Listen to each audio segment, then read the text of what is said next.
òkè ìgbàanì, ẹ̀yin ni mo fi ọpẹ́ mi fún.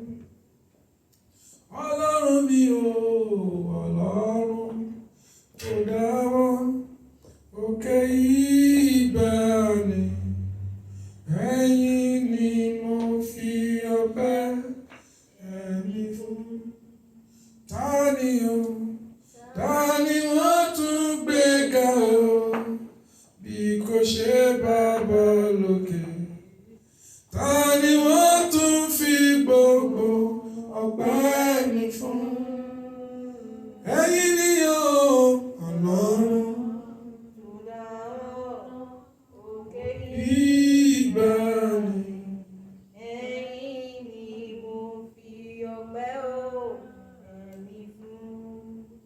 Father, give me utterance for your people's sake, because I'm simply standing in the office that you have called me into, the office of a messenger. And every messenger carries a message. You have given me a message for your people today.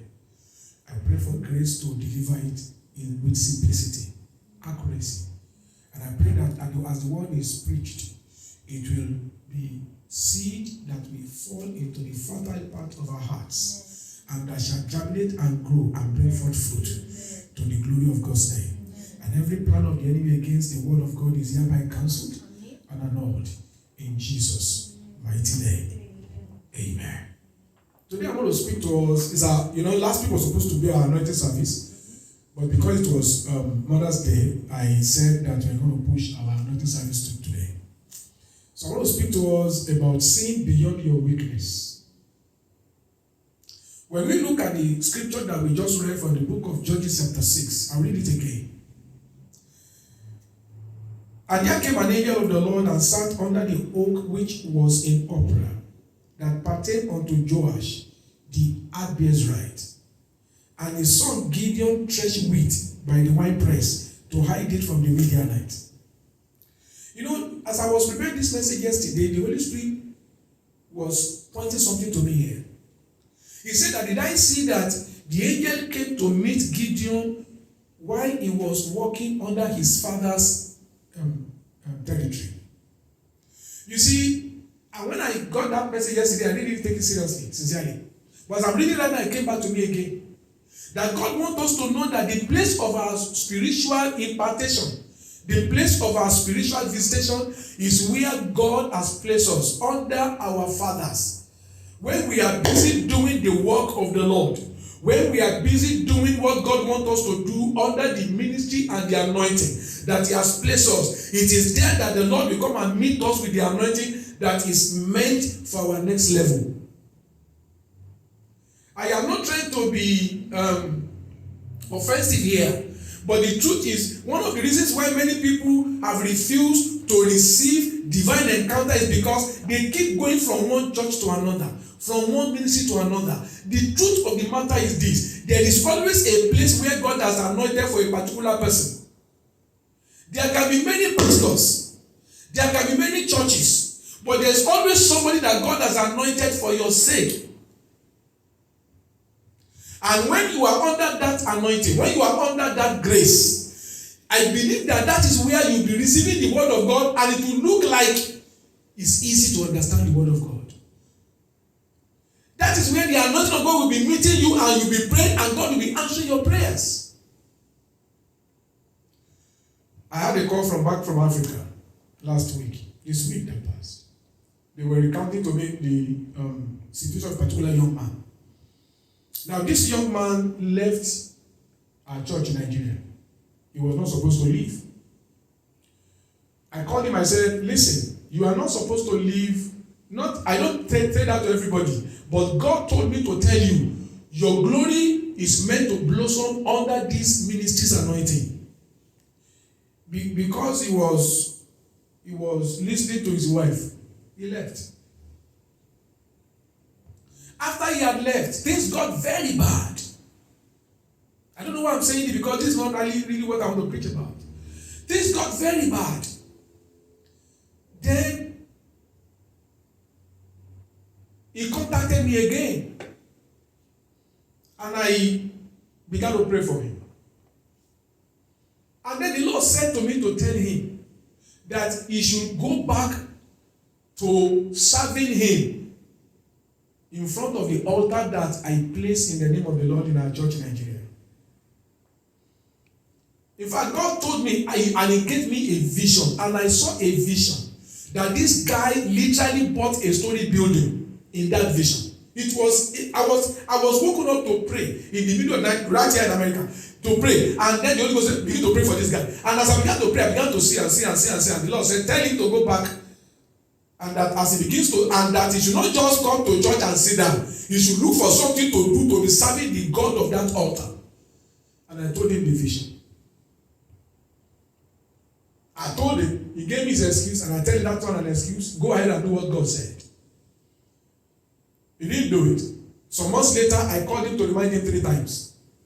He didn't do anything about it. I forgot about it. I was now called this week that things have gone so bad that he actually ran out of Lagos. He's now in one state. Now around to one village somewhere because of terrible things that has befallen him. He couldn't pay house rent. The landlord threw him out. And then they called me. I said, listen, ask him. The message God gave me for him over 2 years ago, he should go and do it. Why did I bring that story in? The Holy Ghost said to me, do you notice that Gideon was, the angel of God wait for him and met him while he was walking in the land that pertained to his father? Every one of us should know that God wants us to be working for him where he has placed us. Stay with the pastor. Do your part in the work. It's not the size of the church. It is the apportionment of heaven. I don't want to talk too much on that. I believe I've said what you're probably want to say. And verse 12. And the angel of the Lord appeared to him and said to him, the Lord is with you, you mighty man of valor. And then he said, and Gideon said to him, oh my Lord, if the Lord be with us, why is all this befalling us? And where be all his miracles which our fathers told us of, saying, did not the Lord bring us up from Egypt? But now the Lord has forsaken us and delivered us into the hands of the Midianites. Let me quickly say something here. God delivered the people of Israel to the hand of the Midianites because they stopped worshiping God and started following Baal. God does not wish evil to happen to his people, but they stopped serving God, and God now crippled their power and empowered the Midianites to begin to subdue them. And the reason why the angel came to meet Gideon is because when some people began to pray and they began to repent, God wanted to restore their glory back. That's why he sent an angel to come and meet Gideon. But Gideon is so filled with negative testimony. His mind is bitter because the God that they said, the God of their fathers, is the God that delivered the people of Israel from the hand of the mighty Pharaoh. In fact, that God so delivered Israel that Pharaoh and all his officers, all his chariots and horsemen, all of them were drowned in the sea. It was a mighty testimony. And Gideon said, where is that God? Where is that God? And somehow, he probably must have concluded in his mind that it's like God has forsaken Israel. And that God, that's why he said, why did he allow this thing to happen to us? It's not God. You see, there is what is called law of seed time and harvest. When you do something, you have something. When they turn their back from serving the Lord, God allowed their enemy to dominate them. And when they repent, God will now cause the enemy to be defeated. That's simply what God is doing. Verse 14. And the Lord looked upon him and said unto him, go in this your might. Because God saw that this young man has this burden for the deliverance of his people. He has a heart that his people should be free from the dominion of the Midianites. They will gather They will plant. When it is time for harvest, the Midianites will come and destroy all their harvest. And God said, I want to stop it.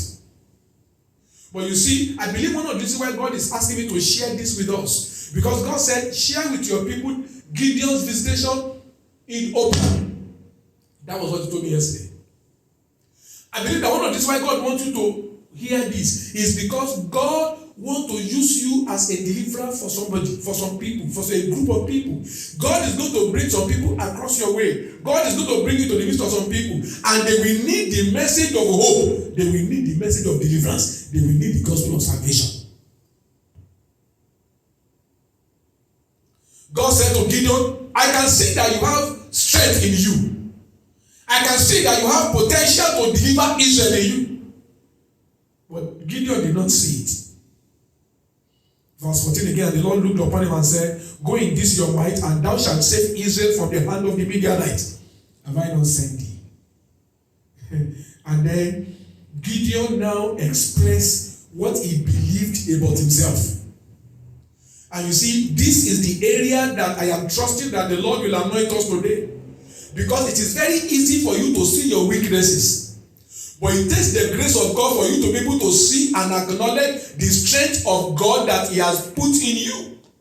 Most often, maybe because of the fall of man, it is easier for us to see evil than to see good. It is easier for us to complain than to appreciate. Look at what Gideon said, verse 15. And he said unto him, O my Lord, wherewith shall I save Israel? Amen.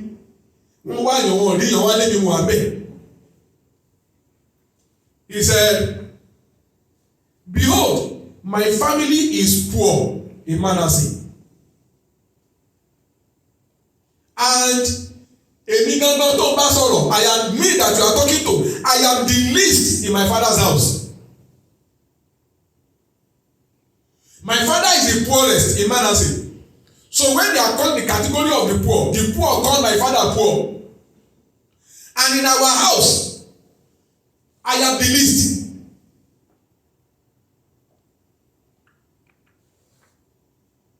Verse 16. And the Lord said to him, surely I will be with you, and thou shalt smite the Midianite as one man. I want you to mark that verse 16 because that's actually the place that's the second part of this message. That's the area I want to dwell with. I want to dwell in. Surely I will be with you. God is not denying your weaknesses. God is not denying your circumstances. God is not denying the situation that surrounds your life. But God is saying that you will be empowered to make the difference because God has covenanted to be with you. So when you stand, it shall not be in the capacity of your strength. When you stand, it shall not be in the excellency of your abilities. God said, when you stand, people will see me at work. And that's what I want to encourage you and I to begin to see that God, Jesus said, I will never leave you. I will never forsake you.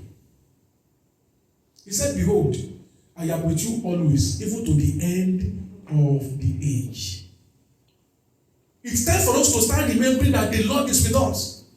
It's time for us to start remembering that in my human capability, I may not be capable, but because the Lord is with me, I should be able to do it by the help of God. That's the area that God wants me to really focus on today. Gideon has so much potential. As far as heaven is concerned, Gideon is a man that is filled with potential to deliver Israel. But as far as Gideon is concerned, he is the most disqualified person that God can use. How often have you and I also said the same thing concerning ourselves? You look at yourself, I look at myself, and I look at what God wants to accomplish, and I said, how much do I have? He said, I am the poorest. We don't have money to buy things to fight. My family is the poorest, and even in my family, I am the least.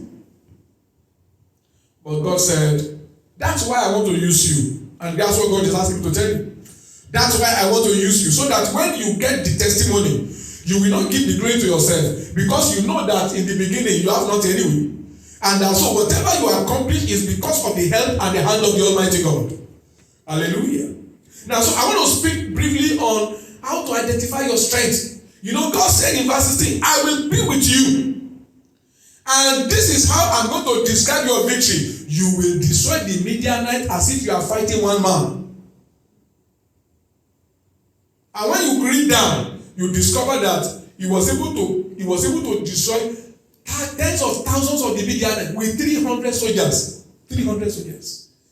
Ọlọ́run kọ̀ mọ́mọ́, ó kàn humiliate alágbára ni. God just humiliated the strength of man. But let me explain to you the things you should always remember about yourself.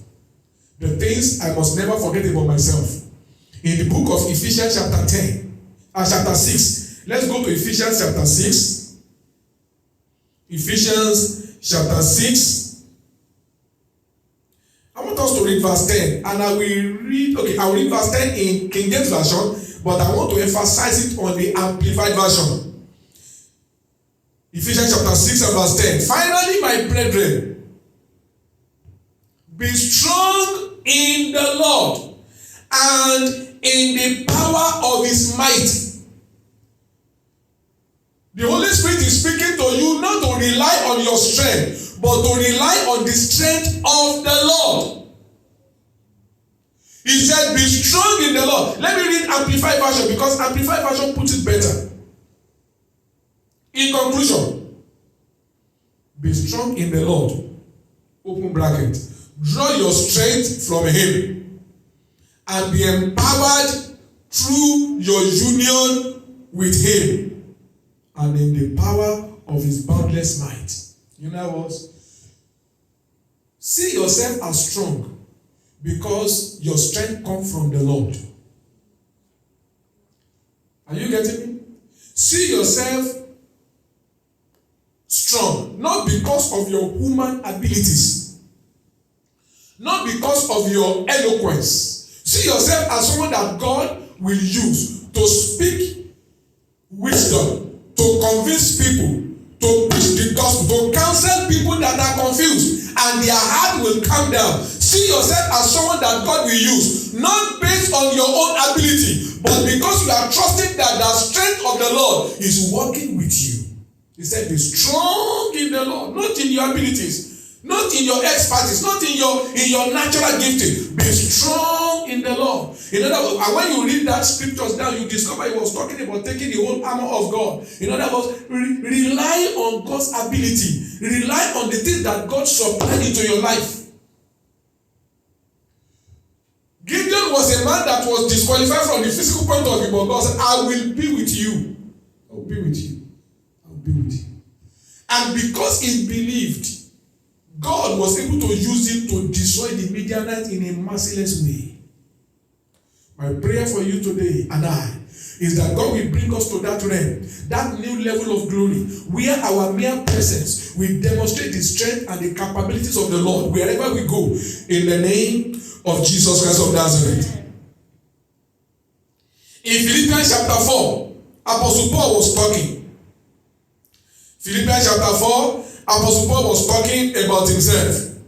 When you read verse 13, he said,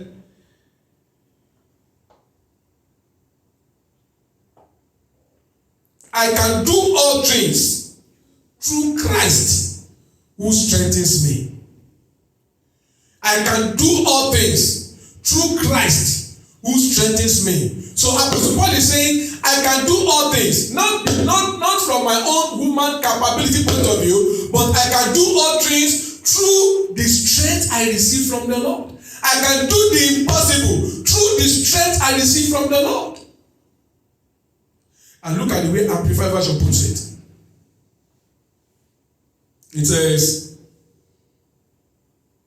I can do all things which he has called me to do through him who strengthens and empowers me to fulfill his purpose. I am self-sufficient in Christ's sufficiency.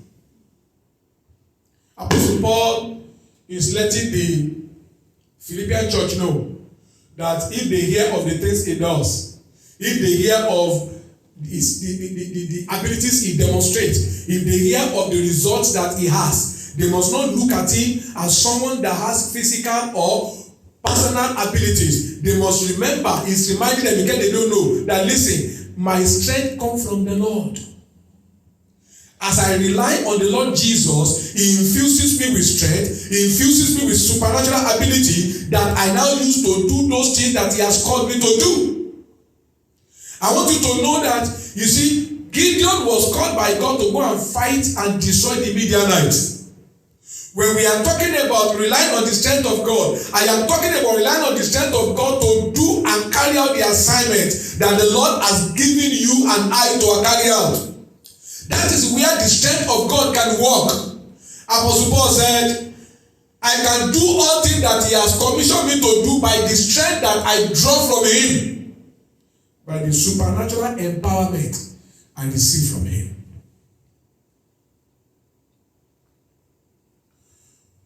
It's time for us to start seeing ourselves as being custodian of heaven's help, as being someone that is strengthened by Christ.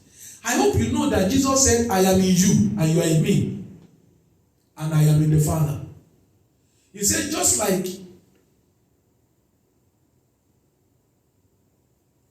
I live in the Father and I do everything by the abilities that the Father provides for me. Anyone that lives in me, they will also live by me. That's what Jesus said.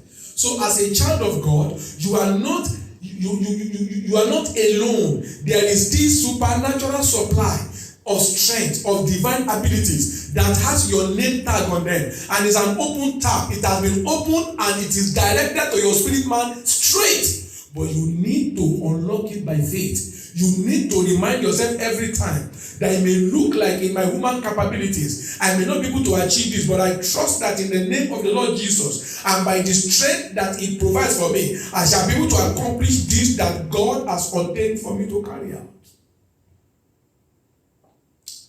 Many years ago, I was in a vision. I was praying about the vision of purpose of God for my life. And this is what I saw. I saw the globe. You know the globe, the world map in a globe. Then I saw, as it were, as if there is the drawing of a big foot. You know, a foot.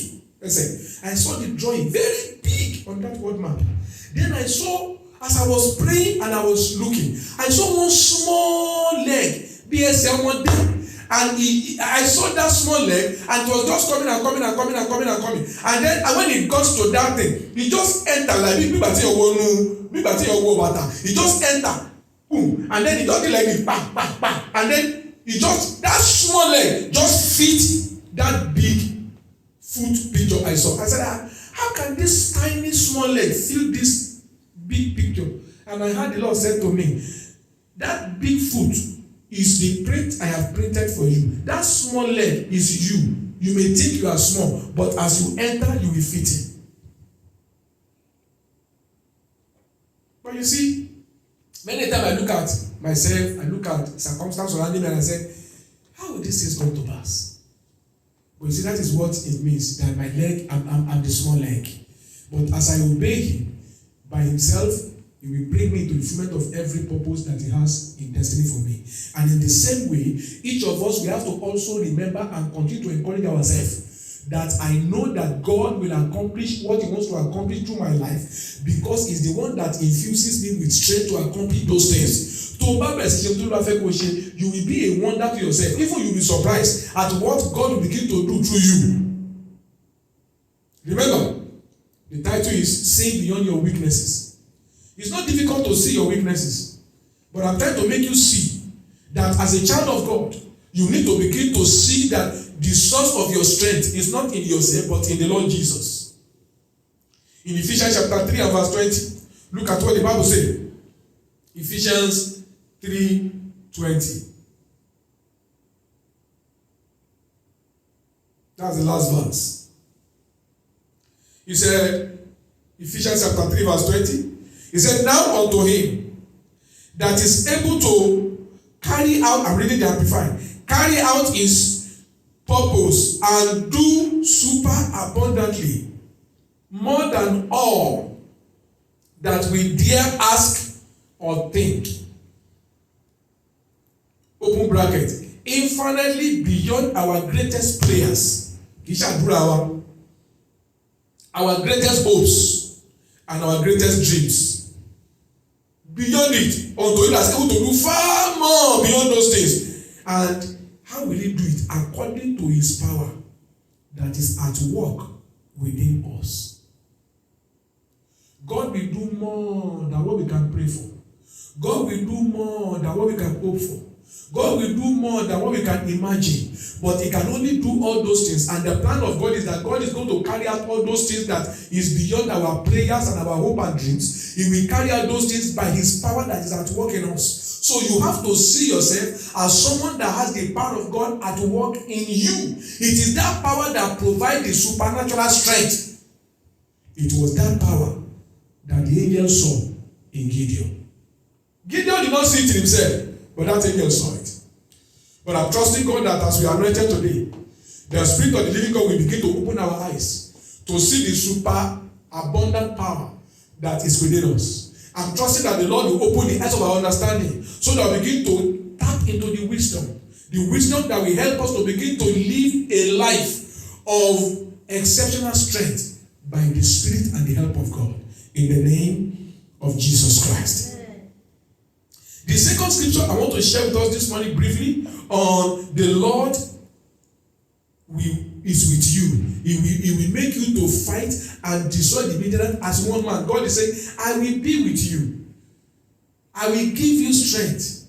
I will give you strategy. I will give you wisdom. The second scripture I want to show you today is what I simply called being strong in the grace of God. Many of us are not strong in the grace of God. 2 Timothy chapter 1. 2 Timothy chapter 2 verse 1. 2 Timothy chapter 2 and verse 1. The Bible says, and I'm going to read the King James. 2 Timothy chapter 2 and verse 1. The Bible says, thou therefore, my son, be strong in the grace that is in Christ Jesus. Now, if Apostle Paul was encouraging Bishop Timothy to be strong in the grace, that means it is possible to be weak in the grace. You have grace, because when you look at the book of Ephesians chapter 2, let's go. Ephesians chapter 2, I want to show us, because I believe that when you see it from the word of God, it is engrafted on your heart. Ephesians chapter 2, when you look at verse 8, look at what the Bible says. The Bible says, for by grace you are saved through faith, and that not of yourself. That grace with which you are saved, it is the gift of God. By grace you are saved through faith. It's not by your own ability. So if you want to preach to somebody to be saved, don't think that they will be saved because of their abilities. Only of fellow barela. It is the grace of God that saves people. When you preach the gospel, Apostle Paul was speaking through Titus. He said the grace that brings salvation has appeared unto all men.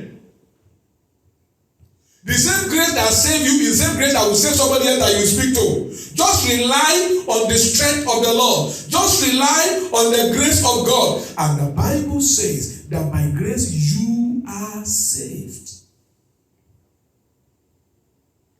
By grace you are saved. And Apostle Paul telling Timothy, I don't want you to take that grace for granted. Be strong in it. Use it very well. It's given to you. Apostle Paul was speaking in 2 Corinthians chapter 12. Let's go there. 2 Corinthians chapter 12, he was talking about himself. You know, when you read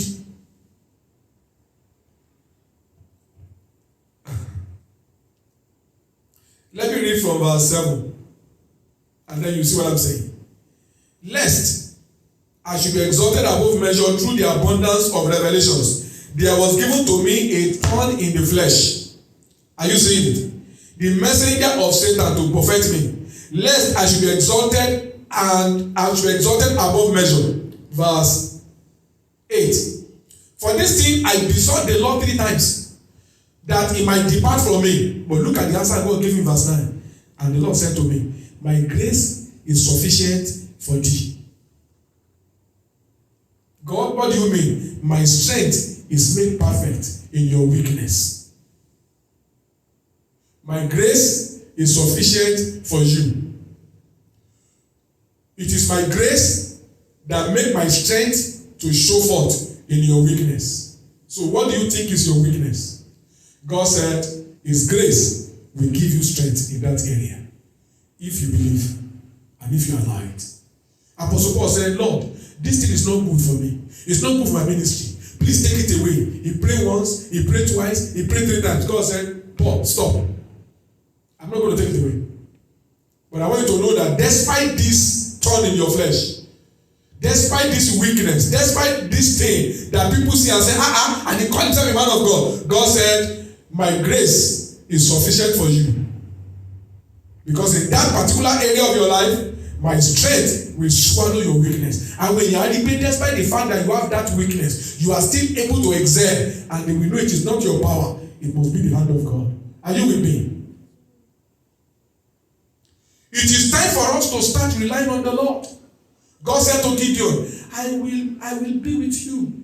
You will smite the Midianites as one man. Remember, I am calling you. I will give you strength. I will give you strategy. I will give you wisdom. I will let my fear to go before you. I will put the Midianites into confusion.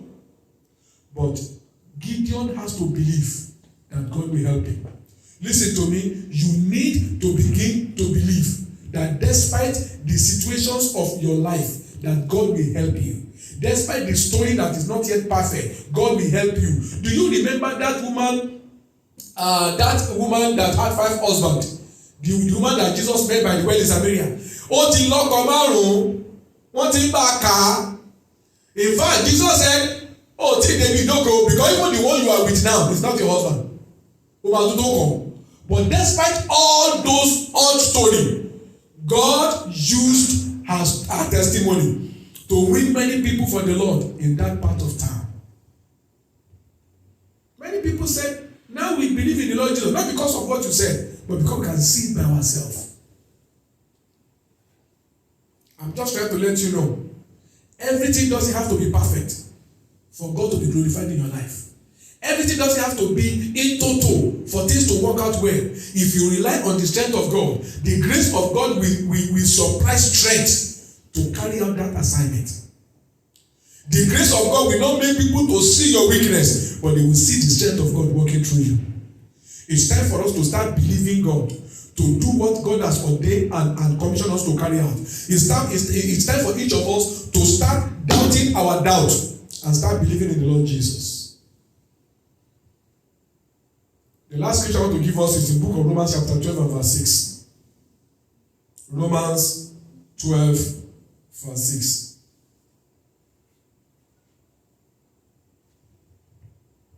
Remember, I'm talking about people carrying out divine assignments that God wants them to carry out. I'm talking about you accepting the challenge that God has for you. I'm talking about you accepting the responsibility that heaven is placing in your way. And Romans chapter 12 verse 6, God said, Apostle Paul was speaking to the church in Rome. He said, having gifts that are different according to the grace that is given to us. And I write in my book here, your gifts are the product of grace. Your gifts are the product of grace. Sometimes you may not even feel like using your gift. Imagine Prophet Elijah. God used him to call down fire from heaven. And after he called down fire, and he caught all the prophets of Baal, and he killed all of them, over 400 of them. And Jezebel sent a messenger to him and said, by this time tomorrow, say I am a bastard if I don't cut off your head. And as soon as Elijah heard that Jezebel said that, Loba fesefe, he went to go and hide. And God said, Elijah, what are you doing here? God, don't you hear what Jezebel said? Don't you hear that he said he was going to kill me? Every other person is not standing for you. I stood for you. I prayed to you. You send that fire and look at the reward I get from men. What am I trying to say? God used him to call that fire. But that does not mean he's a Superman. He has his weaknesses. He only did not allow his weakness to stop him from doing what God wants him to do. I don't know the weakness that you have in your life. Maybe you have sickness. And yet, God give you anointing to pray for the sick. Recently, Baba Adeboye's son died. Young man, just a little bit more than 40, 42 plus.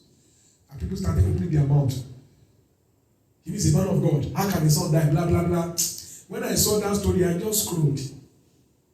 They don't understand. They don't know that even though God is using you, it doesn't mean everything is perfect with you. There must be a reason why Baba Adeboye said, our miracle boy. There must be something about that guy, maybe from the time he was born, that made Baba Adeboye, when he was praying for him on his 42nd birthday, he said, our miracle boy. Hallelujah. Our miracle boy, that's what he called him. What am I trying to say? Your life doesn't need to be perfect for God to use you. It doesn't mean you have everything for God to use you. Apostle Paul, they said, when he's writing letter, he appeared bossy. He appeared very, very strong. But when you see him, because Apostle Paul is a very, very short man. One is a very feeble man.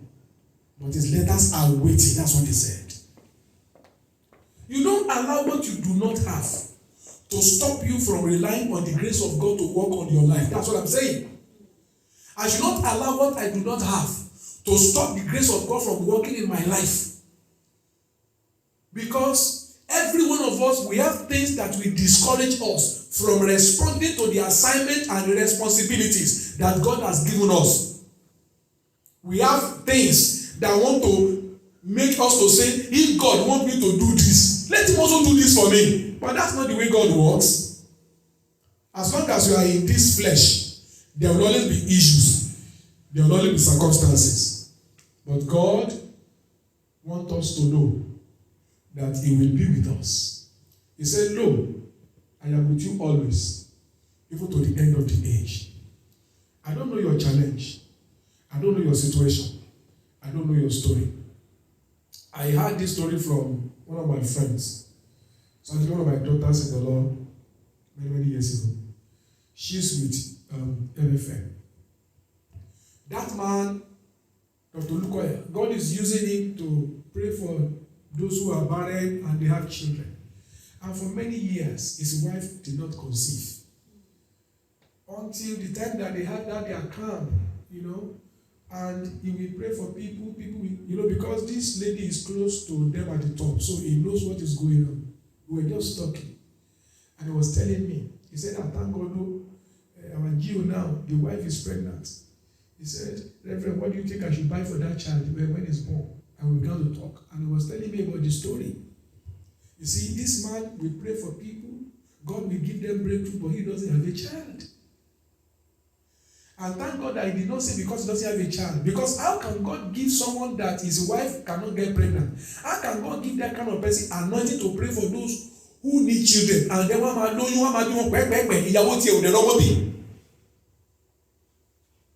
but that's what is called grace. Because ultimately God has answered their prayer. I think he gave birth to a boy and they were very happy. But it took time. Stop looking at your weaknesses. Don't allow your weakness to stop you. Begin to seek beyond your weakness. Begin to see the strength of God working for you and working with you. Begin to trust God that no matter how it looks, heaven will respond when you call upon God. Begin to open your mouth to use the gift of God in your life the way God has given you grace to use it. Now, don't allow your circumstances to block your mind to what God can do through you.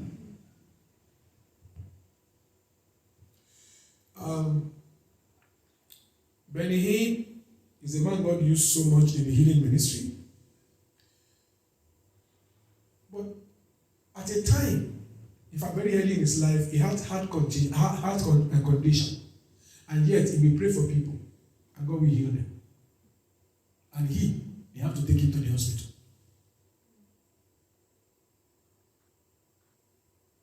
Those things are just mysterious. But I think that's what makes God to be God. God is saying, I can use broken vessel. I can use the weak to confound the wise. I can use the poor to confound the rich. I'm encouraging you today in just one thing. Look beyond your weaknesses. Even if your weakness looks so big to you, begin to pray that God will open your eyes to begin to see His strength. Begin that God open your eyes to begin to see His wisdom. Pray that God begin to open your eyes to begin to see how to use the grace of God in your life, because it is the strength and the grace of God that will make you to stand out exceptionally. And that is what will make you to be a blessing to your generation. So we're going to pray right now as we are anointed. And the prayer is going to be simple. Elisha said to God, when the Syrian army came to surround him, and the servant went out and saw the army and was afraid. Elisha said, God, open his eyes that he may see, that they that are with us are more than they that are with them. And the Bible says when God opened his eyes, he saw chariots of fire and horses of fire round about them. As we are anointed today, we are simply going to pray that God will begin to open our eyes to the help that is available for us. That God begin to open our eyes to see the help that is available within us and for us. Because when you see the help, there's a way it boosts your confidence. When you see the help, there's a way it makes you to know that you are not alone, that the Lord is with you. I remember one time when Jesus was about to go to the cross, he said, very soon, all of you will desert me and I'll be alone. He said, but I'm not alone, because my Father is with me, because I do those things which pleases him. Jesus, he has his own down days. I remember when he wanted to pay tax, whether they don't have money in their account, or the treasurer was not around, all he could do was to tell Peter, take your fishing hook, go to the sea. The first fish you catch, open his mouth, you will see coin there. Come and go and pay my tax and yours. There are times that Jesus had to cry, weeping. The Savior of the world, the Son of God. He suffered betrayal.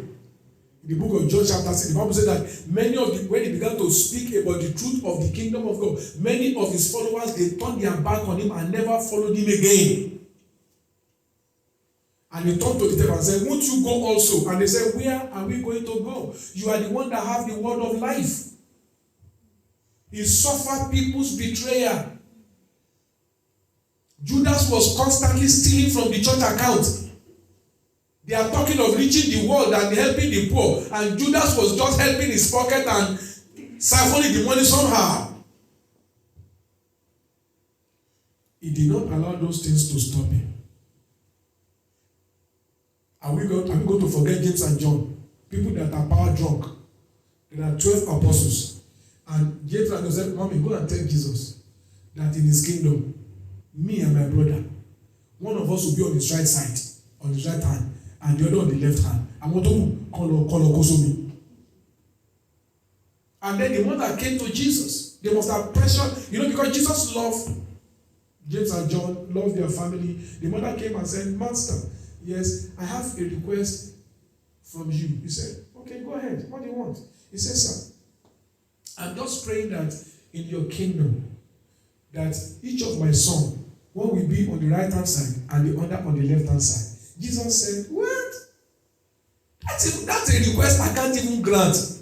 Because the seat on the right hand side and the seat on the left hand side, they are for people for whom it has been preordained. I can't choose people and put them there. But that is to tell you that even among the 12, there are power drunk. And yet, he was able to fulfill his ministry. Why am I saying all these things? To let you know that there's no perfect place. There's no perfect situation. But God will see us through. I'd like us to pray right now. You're going to stand up on your feet. And we're going to begin to pray.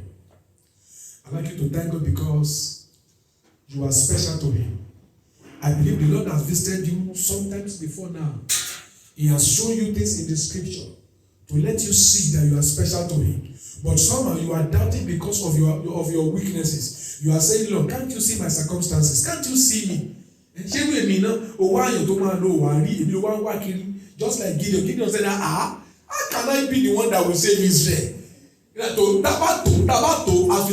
we count, my tribe, in our tribe, my family is the poorest.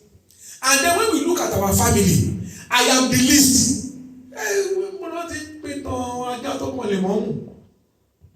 But you see, that's how God works. I like to thank God because you are capable. Thank God because you are capable. Thank God because God has found you special. God has found me special. Lord, we thank you.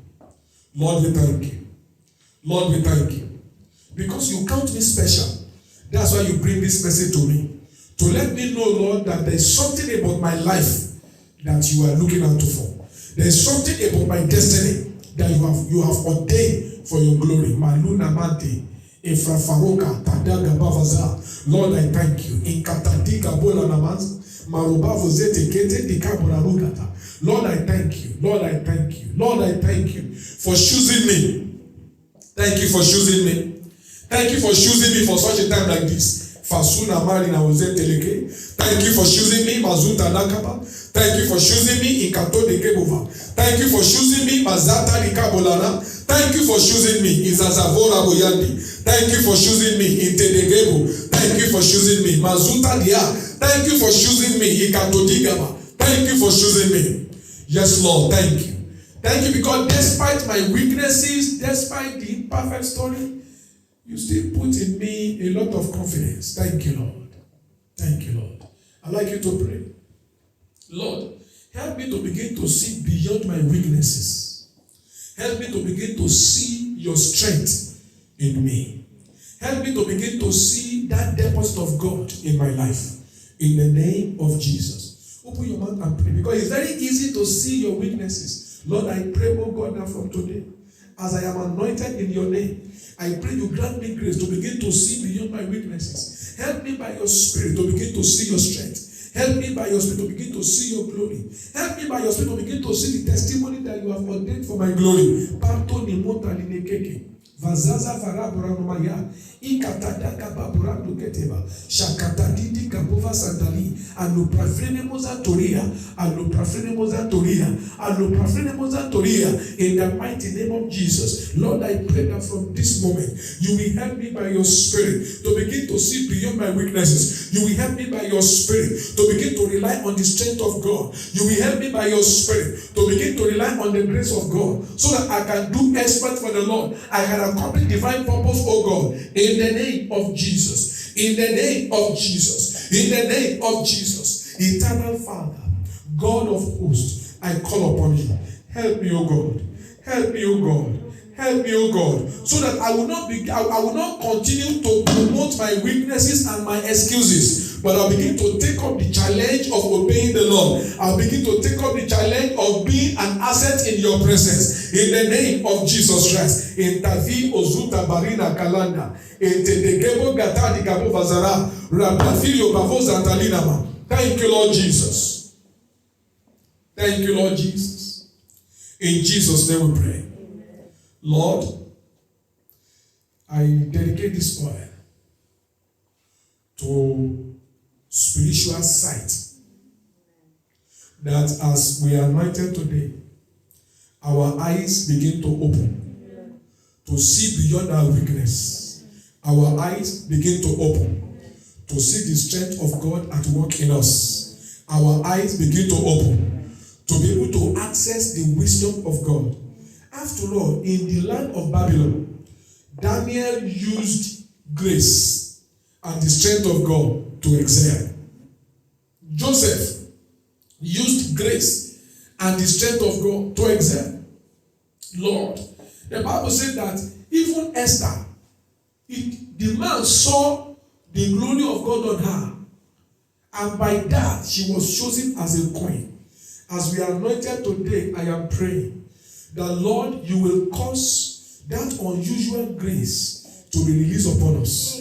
In the name of the Lord Jesus, that from today, Father, we shall begin to see the strength of God in us. We shall begin to gain understanding into how to use the strength of God to do the purpose of God for our destiny and to be a blessing to our generation. In the name of Jesus. And Satan, the Bible says, touch not my anointed. As we are anointed today, all your plan and purpose against our destiny, all your plan and purpose to make sure that we don't fulfill destiny, all those plan and purpose are nullified today in the name of Jesus Christ. We shall remain a blessing to our generation, and the Lord shall be glad because of us. In Jesus' mighty name.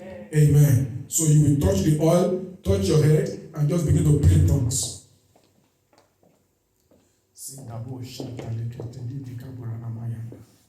Thank you, Lord.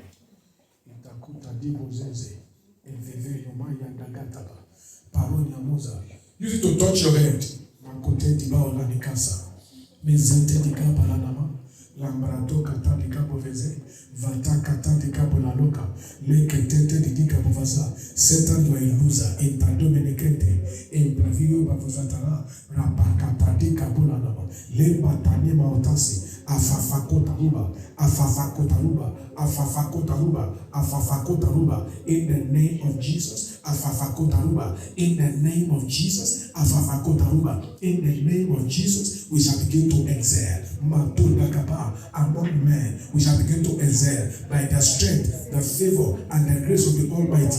In the name of the Lord Jesus. In Tabatona Ketedika Bulara, Repa Papa Papa Paluna Mayaba, Matokata Dagababula Migribo, Shatakata Digabula Babaza, Lepra Volio Boroto Kulamaya.